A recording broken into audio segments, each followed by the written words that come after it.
long-term care facilities, residents, and staff and their families deserve. Before we go to the overnight, I have to say it took a lot of courage to do this in the midst of this pandemic fight, and Judy gets an enormous amount of credit for that. To the best of our knowledge, no other state in the nation has done what we have done and hired a renowned firm to help us not just figure out the here and now in a better way and save as many lives as we can as we sit here, but also to advise us on the systemic long-term changes that this industry needs. And we embrace that fully. And on behalf of Judy and Carol and their teams and Millie and her colleagues and others who work in this industry, we are committed to getting this as right as we can. We will show in a few minutes the overwhelming loss of life from long-term care facilities, but I want to remind everybody that there are still literally between staff and residents 200,000 or 300,000 people whose lives we are trying to save as we sit here every single day. So let's switch gears and look at the overnight numbers. Yesterday, we received an additional 652 positive test results for an updated statewide total of 162,068. Here are the trend lines of new cases, but as we discussed yesterday, the growth in numbers is greatly attributable to the number of tests we are recording. We have significantly slowed the rate of spread of the virus. The daily positivity or spot positivity is 4.28%. We've rounded it up to 4.3. That's of specimens collected on May 30th, and that's from roughly 31,000 recorded samples. Looking, as I mentioned, at our long-term care facilities, new cases continue to be a challenge. And while the numbers of lab-confirmed fatalities, the blessed souls, 5,232 lives lost associated with our long-term care facilities, remains far below where we saw it at the peak, there remains a disproportionate share of the strain on these facilities. And with the report and recommendations from Cindy and Carol and team, we are better prepared to take this on. Our hospitals reported 2,250 patients being treated for COVID-19. Field medical stations, 21 patients. This is a breakdown of hospitalizations across regions. The number of patients in either critical or intensive care is 612. The number of ventilators is steady at 459. That's the 5th consecutive day under 500. There were 107 new hospitalizations yesterday, while 193 live residents left our hospitals. Here's the admittance and discharge numbers charted across regions. Look at that, Judy, 1 hospitalization in the north. May that only go to 0 and stay there. So let's put all of these numbers in a broader context and deviate from the one-day numbers and graphs to see the overall impact that social distancing and all the other practices that we've made part of our routines, like wearing face coverings, is having. As we see from our hospital data, we continue to trend in the right direction on all the vital indicators.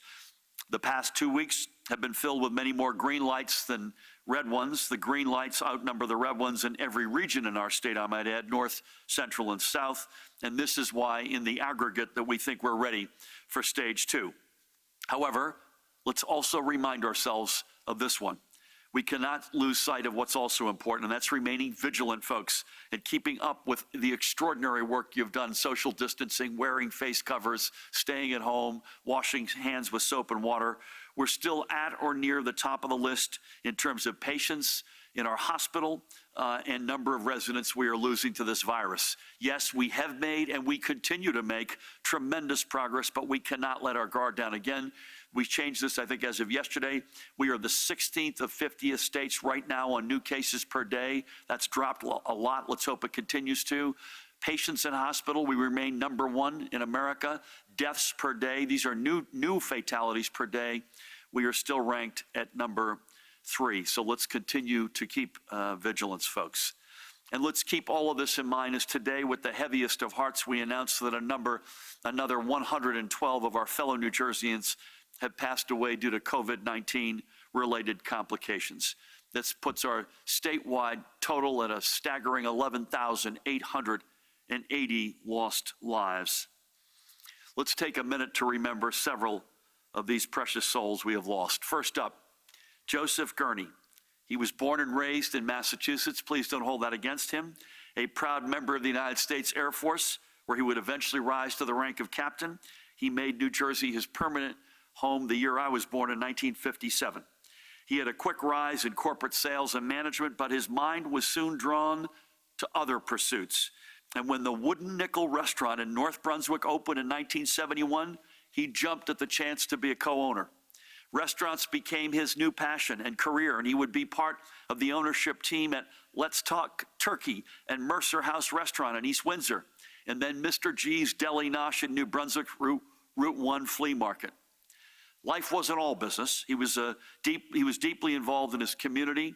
Joe served as president of Island's congregation Beth Shalom. He was active in the Kiwanis Club, and he was a Freemason as well.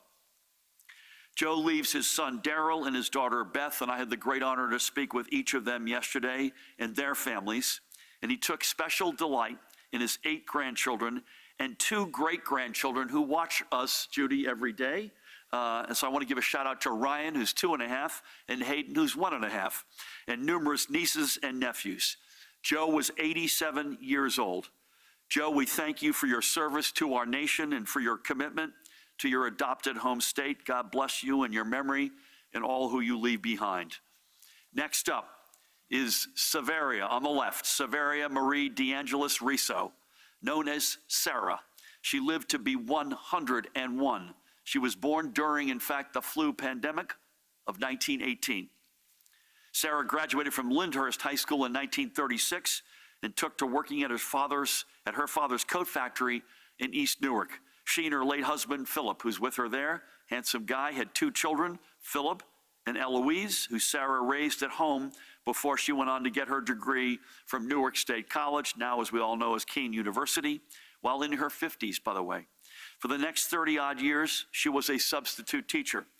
Never one to sit still, Sarah kept an active life, buying herself, get a hold of this, everybody, an elliptical machine when she was in her 90s to keep fit, and learning how to use an iPad to keep up with her children and her 3 granddaughters, Michelle, Carolyn, and Lindsay. And I had the great honor to speak to Lindsay, who's down in Mount Laurel yesterday, and her 3 great-grandchildren, to whom she was known simply as Gigi. She was strong right up literally till her final moment, with her granddaughter Lindsay and her daughter Eloise able to have a window visit with her just 2 days before her passing. And Sarah had a rough last year or so to her life. She lost her brother 6 weeks ago and her sister last August. And she was a strong, tough fighter, a tremendous life, a tremendous legacy.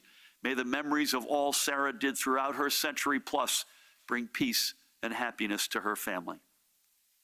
And finally today, we remember Teresa Natozzi. Born to Italian immigrant parents in Brooklyn, Teresa would spend much of her early adulthood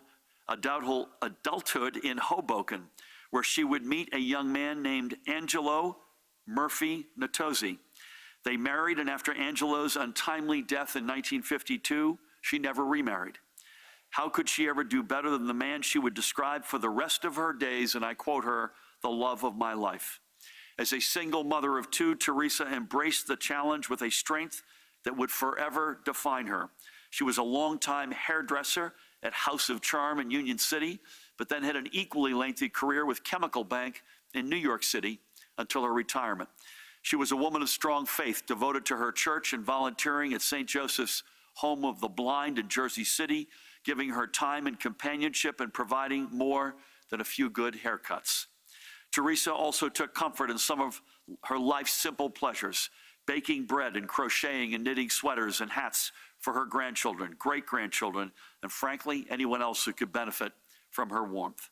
She leaves behind her son Philip and daughter-in-law Jolene and her daughter Geraldine, as well as 11 grandchildren, one of whom is Greg, with whom I had the honor of speaking yesterday, and 21 great-grandchildren, one of whom is Ava, age 12, who was with Greg, and I had the honor of meeting her. And they all, the great-grandchildren, affectionately called her Fudgy. Teresa was 104 years old, and they wanted me to say that she fought this thing hard over 12 days, literally face-to-face, toe-to-toe, and ultimately succumbed. God bless her memory, and God bless her spirit. 3 more wonderful and long-standing members of our New Jersey family who have been lost to COVID-19, they take with them nearly 3 centuries of stories. That, in and of itself, is an unparalleled loss. Joe, Sarah, and Teresa will remain in our thoughts, as will everyone we have lost. We honor all of their lives. We mourn with all of their families. Switching gears, I had a fascinating and very productive call yesterday with Stefan Bancel, the CEO of Moderna Therapeutics. Moderna is based in Massachusetts, and Judy, you and I heard in our White House call a couple weeks ago, they got a big shout out because they made some very good early progress on vaccines. And it was a call with Stefan, their CEO, who hails from Marseille, I might add, in France. It was not just about what Moderna is doing on vaccines. It was also about the broad developments of therapeutics on the one hand and vaccines generally on the other hand. And Moderna on the latter is sort of lumped in with a couple of other big players, AstraZeneca and Pfizer, and then not too far behind our own Johnson & Johnson. And this is it was a bullish, I have to say, conversation, including about therapeutics being developed by others, nothing to do with Moderna, like Eli Lilly and Regeneron, to pick 2 companies. So listen, I walked away with a sense of optimism, as I think you and I heard from Tony Fauci a couple of weeks ago. I know there's a lot of folks who are on a breakneck pace right now on both therapeutics and vaccinations, and we will see where that heads. God knows we could use either or both.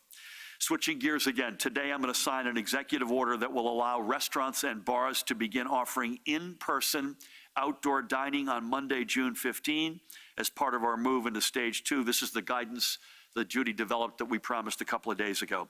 Restaurants and bars will have to ensure that table seating individual groups are 6 feet apart, and they'll have to abide by a number of safety and sanitization protocols that the Department of Health will be issuing today. We expect that many municipalities, and we've addressed this a little bit, I want to reiterate it though, will seek to allow restaurants and bars to expand their service footprint, both on their own property and maybe onto shared property, such as sidewalks, streets, parks. We recognize that municipal officials closest to the ground are in the best position to make these decisions that are both equitable and practicable and safe within their communities, and we welcome their efforts and partnerships. For establishments wishing to expand their footprint to serve alcohol, I'm pleased to announce that the Division of Alcoholic Beverage Control will be issuing a special ruling to allow liquor license holders to apply for a one-time permit to expand their premises for service. Liquor license holders must, however, comply with local ordinances, and municipal approval will be a requirement for the special permit, which will last, I think, at least until mid-November. Let me say on this that I'm proud that we're able to take this step to get to restarting and recovering, moving to the next stage. That is a lot for today, and as I mentioned, we're on a tight time frame, so I will end on that forward-looking note. Our future is bright, and we will get there. But first, we have to see our way through this emergency.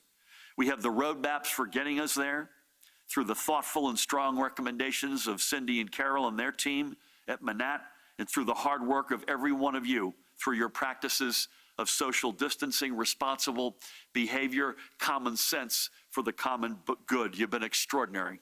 With that, please help me welcome the woman who needs no... You've been watching Governor Murphy give an update on the coronavirus outbreak in New Jersey. We're now going to return to regular programming on CBS 2. For extended local coverage, stick with our streaming service, CBSN New York. I'm Chris Raggi.